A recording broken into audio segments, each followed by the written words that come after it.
College میں be com first year کا student ہوں۔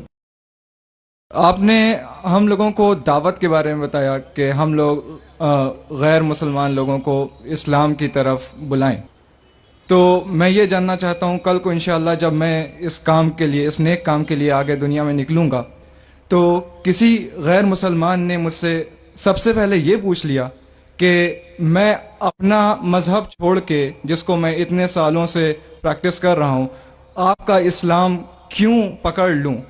یا ایک سٹیپ آگے جا کے اس نے یہ کہہ دیا آپ اپنا اسلام چھوڑ کے میرے مذہب میں کیوں نہیں آ جاتے؟ تو ان دونوں سوالوں کا میں کیا جواب دوں؟ شکریہ۔ بھائی صاحب نے سوال پوچھا کہ اگر کوئی مجھ سے یہ پوچھے گا کہ میں میرا مذہب چھوڑ کے اسلام کیوں قبول کروں، یا آپ اسلام چھوڑ کے میرا مذہب کیوں نہیں قبول کرتے، وہ ایسی مثال ہے کہ ایک اسکول اگر حساب میں یہ بچوں کو سکھاتی ہے کہ 2 + 2 5، اور دوسری اسکول سکھاتی ہے 2 + 2 4، تو اب کون سی اسکول میں داخل ہوں گے؟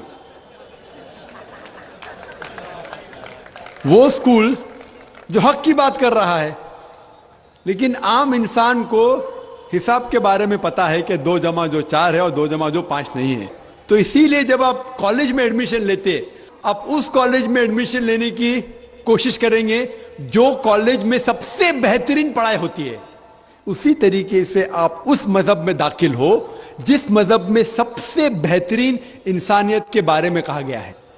اسی لیے میں کہتا ہوں غیر مسلمانوں سے چیلنج کرتا ہوں کہ آپ مجھے اسلام سے اچھا مذہب دکھاؤ اور میں اسلام چھوڑ دوں گا، آپ کے مذہب میں داخل ہو جاؤں گا۔ لوگ کہتے ہیں ذاکر کفر کی بات کر رہا ہے، کفر کی کدھر بات ہے؟ حق کی بات ہے۔ میں جانتا ہوں کہ اسلام سے اچھا مذہب ہے ہی نہیں، کیونکہ اللہ تعالیٰ طریقہ دکھاتے کس طریقے سے دعوت دینا۔ یہ جو آپ کو ہدایت ملتی ہے اللہ کے قرآن سے، اللہ تعالیٰ فرماتا ہے اگر کوئی بھی کہتا ہے کہ اللہ نے بیٹا جنا، تو آپ کہو کہ میں سب سے پہلے اس کی سجدہ کروں گا۔ اس کا مطلب نہیں کہ اللہ نے بیٹا جنا، اللہ بیٹا جن ہی نہیں سکتا۔ اگر اللہ بیٹا جنے گا تو میں سب سے پہلا سجدہ کروں گا، یہ قرآن کی آیت ہے۔ تو اسی طریقے سے میں کہتا ہوں اگر آپ اسلام سے بہتر مذہب دکھاؤ مجھے، میں وہ مذہب کو قبول کروں گا۔ اگر آپ اس سے بہتر کتاب میرے سامنے پیش کرتے ہیں تو میں اس کتاب کو چھوڑ کے اس کتاب پہ عمل کروں گا۔ لیکن میں نہیں چاہتا ہوں کہ ہر کوئی مسلمان یہ کہے، کیونکہ یہ دعوتی میدان آپ کا فن نہیں ہے۔ یہ میں کہتا ہوں کیونکہ مجھے مطالعہ ہے۔ تو اس طریقے سے جب ہم کہتے ہیں تعالوا الی کلمۃ سواء بین بینکم، آؤ اس بات کی طرف جو آپ اور ہم میں یکساں ہے، تو اس طریقے سے جب بھی ہم غیر مسلمان سے بات کرتے ہیں تو سب سے بہترین جو آیت میں نے کہا تعالوا الی کلمۃ سواء بین بینکم، آؤ اس بات کی طرف جو آپ اور ہم میں یکساں ہے۔